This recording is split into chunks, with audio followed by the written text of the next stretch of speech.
ಪ್ರಶಾಂತ ಬೋಧಿ ಮರದ ಕೆಳಗೆ ಬುದ್ಧನು ಬಿಟ್ಟು ಬಿಡುವ ಪಾಠವನ್ನು ಹಂಚಿಕೊಂಡನು.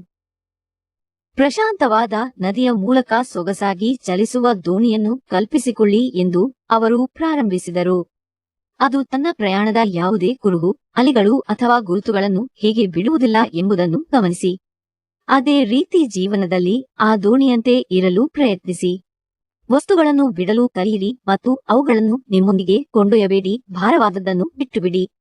ಭೂತಕಾಲವನ್ನು ಬಿಟ್ಟು ಸರಾಗವಾಗಿ ಚಲಿಸುವ ದೋಣಿಯಂತೆ ಇರಿ. ಹಳೆಯ ವಸ್ತುಗಳನ್ನು ಎಳೆಯದೆ ಜೀವನದಲ್ಲಿ ತೇಲಿ. ದೋಣಿಯಂತೆ ಶಾಂತಿಯುತವಾಗಿ ಮುಂದುವರಿಯಿರಿ ಮತ್ತು ಈಗಾಗಲೇ ಕಳೆದು ಹೋದದ್ದರಿಂದ ಭಾರವಾಗದೆ ಪ್ರಯಾಣವನ್ನು ಆನಂದಿಸಿ.